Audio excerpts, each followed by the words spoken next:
Ada yang bisa dibantu? Saya cuma mau nanya, Miss, saya kan dari Malaysia ya. Ya Ibu, dari Malaysia, ada yang bisa dibantu? Saya kan kerja di sini baru 10 bulan, Miss. Terus jobnya itu kan gak sesuai dengan yang dikontrak itu ya dari awal saya datang gitu kan.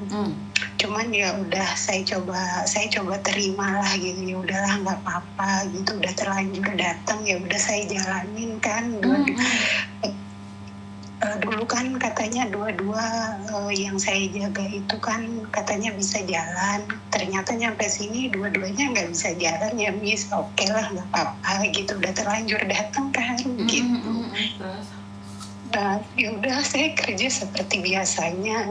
Ternyata di sini kan saya pikir dulu ngomongnya Melayu ya, ternyata hari-hari Mandarin ya. Saya nggak paham, kena marah ya bagi saya mah ya udahlah, namanya kita nggak ngerti bahasa ya Miss ya. Terus handphone saya semua dipegang sama bos. Ya udah, saya pokoknya dari awal udah berusaha legowo. Apa yang terjadi sama saya nggak pernah saya aduin ke siapapun gitu kan.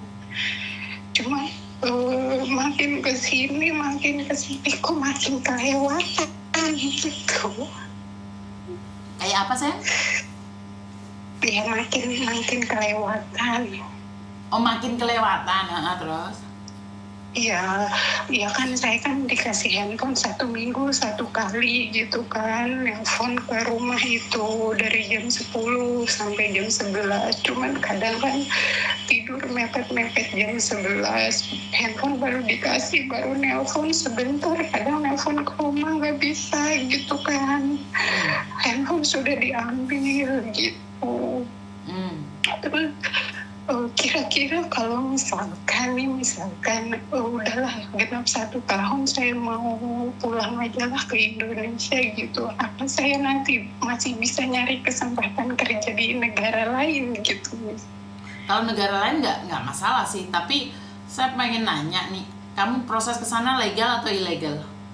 Resmi nih, semua berkas ada, permis semua, paspor semua ada. Biasanya kalau nggak finish 2 tahun itu didenda loh kamu kalau Malaysia, karena kan kamu nggak potongan. Iya, kalau menurut saya sih nggak apa-apa lah gitu Miss, dipotong juga kan.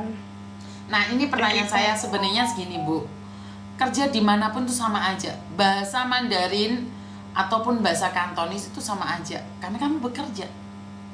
Jadi kalau kamu bekerja, apakah ada jaminan majikan itu lebih baik daripada majikan itu? Kan enggak juga. Bener nggak saya ngomong kayak gini? Apakah kamu bisa kerja ke negara lain? Bisa. Pertanyaannya, emangnya majikan di negara lain itu lebih baik daripada majikanmu yang sekarang? Apakah ada jaminan di negara lain itu lebih baik daripada majikan yang sekarang? Kalau menurut pendapat saya, kamu sudah ada di situ nih, tinggal metik buahnya saja, ya dipertahanin dong. Itu menurut pendapat saya ya, karena saya tidak ada di posisimu. Karena kalau kamu kerja di tempat lain juga masih nunggu visa, masih proses, masih ini, masih itu. Bener gak sih? Saya mah ya minta nasihatnya gitu ya, apa yang harus saya lakuin. Masalahnya kemarin waktu pas saya 3 bulan kerja di sini kan anak saya sakit lagi, saya izin mau nelfon, nggak dikasih, sampai akhirnya anak saya nggak ada pun saya nggak tahu Miss. Ya itulah resikonya anak rantau Mbak. Kenapa sih saya sedih banget? Saya selalu katakan pada kalian, saat kalian melangkah dari pintu rumah, sebenarnya satu hal, kalian sudah siap nih. Kalian akan ditinggal oleh suami, kalian akan ditinggal oleh anak-anak kalian, kalian akan ditinggalkan oleh bapak ibu kalian. Resiko anak rantau yang paling berat adalah pulang tidak bisa menemui keluarga. Bukan karena mereka pergi, tapi karena mereka dipanggil Tuhan. Benar nggak sih? Itu resiko anak rantau yang paling menyakitkan itu bukan ditipu keluarga, disakiti keluarga, bukan. Sakit yang tidak bisa diterima oleh anak rantau adalah saat pulang tidak ada yang membukakan pintu, baik itu anakmu, suamimu, ataupun orang tuamu, karena mereka bukan menjadi almarhum. Bener nggak sih? Itu resiko anak rantau. Sebelum kalian melangkah ke luar negeri, resiko terberat itu.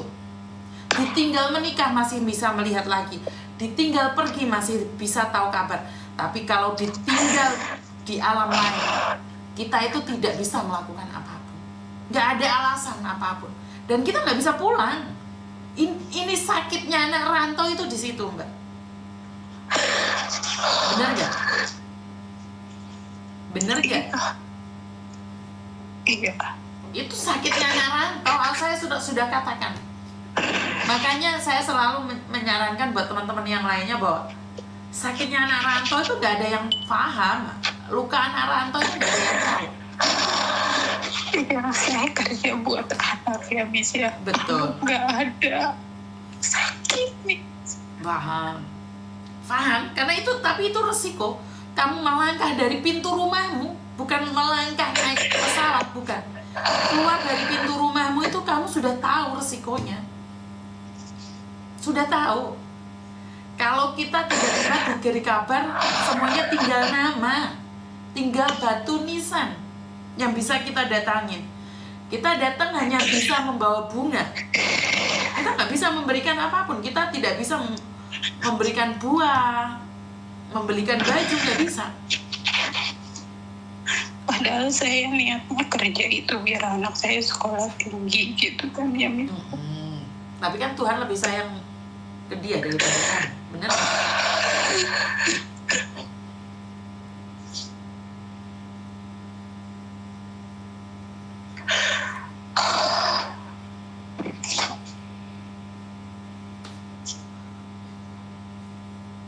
Karena itu adalah risiko anak rantau, saya.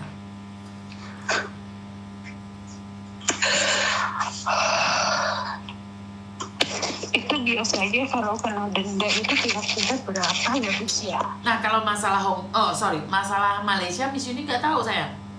Mungkin lebih baik tanya agenmu aja. Ngerti nggak? Saya kadang berpikir ya, saya udah kehilangan anak satu gitu kan, masih ada anak satu lagi gitu, kayak mana kalau saya harus kehilangan dua-duanya. Kadang pikir kayak gitu aja. Ya, kalau kamu mikir ya jangan hidup, sayang. Kalau kamu mikir ya berarti kan kamu sudah tahu nih anakmu bakal mati, ya jangan keluar, jangan merantau. Nggak boleh dong kalau kayak gitu. Kan kamu nggak boleh dong kehilangan anak satu, jangan-jangan saya kehilangan anak dua. Ya nggak boleh. Konsep kayak gitu nggak boleh dong. Berarti ya kamu jangan merantau dong, pulang aja. Ya mungkin karena saya selama ini kan nggak ada cerita ke siapa-siapa gitu. Sekarang cerita sama Miss Yuni bisa nangis ya?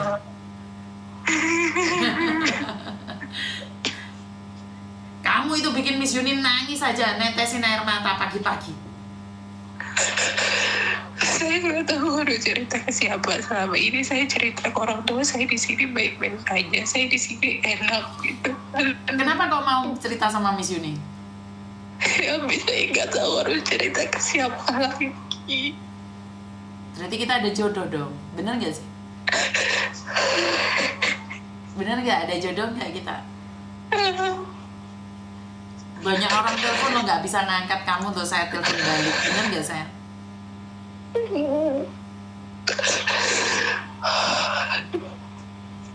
Saya mah di sini kerja ikhlas gitu, mau kayak gimana di sini saya terima, saya diem aja udah gitu. Ya saya di sini kerja gitu, walaupun istilahnya saya mau makan aja harus beli sendiri gitu, apa.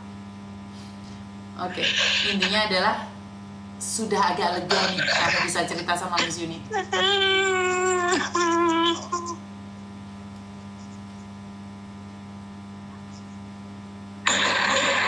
Saya ditinggalin suami gak sakit, tapi ketika ditinggalin anak itu Masya Allah rasanya kayaknya.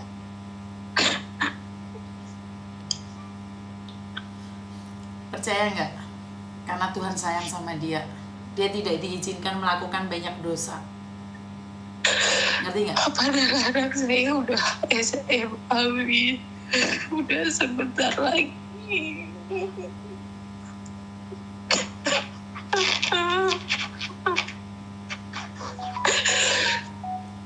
Cita-cita saya terlalu tinggi buat anak saya. Sudah SMA, umur berapa meninggalnya? Baru berapa bulan yang lalu, umur 14. Kenapa bisa meninggal dunia? Kecelakaan, sakit kan? Sakit. Sakit apa sayang?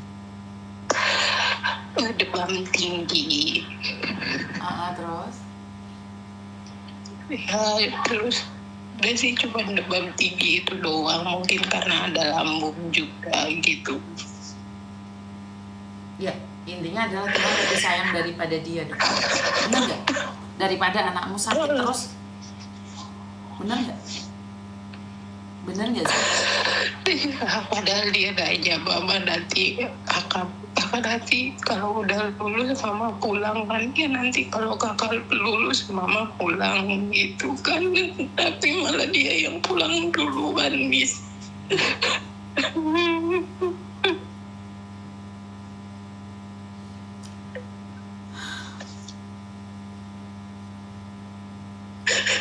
Anak saya nungguin saya pulang, malah dia pulang duluan.